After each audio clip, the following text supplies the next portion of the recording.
ज्ञाने चोर देश छोड भनेर 62-63 मा हामी नै लाग्यो।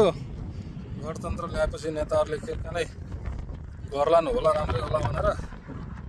अब अहिलेको नेताहरूको स्थिति हेर्दाखेरि नेताहरूको चालामाला अहिलेसम्म नेताहरूले गरेका चाहिँ कामहरू नेताहरूका चाहिँ क्रियाकलापहरू आफ्नो मान्छेहरू मात्रै पोस्ने आफ्नो मान्छेहरूलाई मात्रै चाहिँ कुर्सी दिने खालि कुर्सीकै लागि लड्ने भ्रष्टाचार गर्ने अन्त अरू चाहिँ यिनी नेताबाट केही पनि भएन।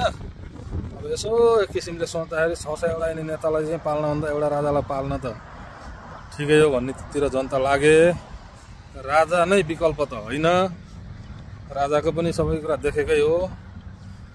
तर विकल्पमा राजालाई नहेरेर प्रत्यक्ष जननिर्वाचित कार्यकारीको लागि बरु आन्दोलन गरेर चाहिँ प्रत्यक्ष जननिर्वाचित कार्यकारी बनाउन सक्यो भने एउटा अर्को विकल्पको रूपमा मैले देखेको चाहिँ मेरो आफ्नो नितान्त व्यक्तिगत धारणा हो है साथीहरू। फेरि यो चाहिँ कसैलाई चाहिँ चित्त नदुखोस्। अब गणतन्त्रमा लोकतन्त्रमा बोल्न पाइन्छ भन्थे त्यही बोल्नेलाई समातेर थुन्छ फेरि हाम्रो नेपाल सरकारले।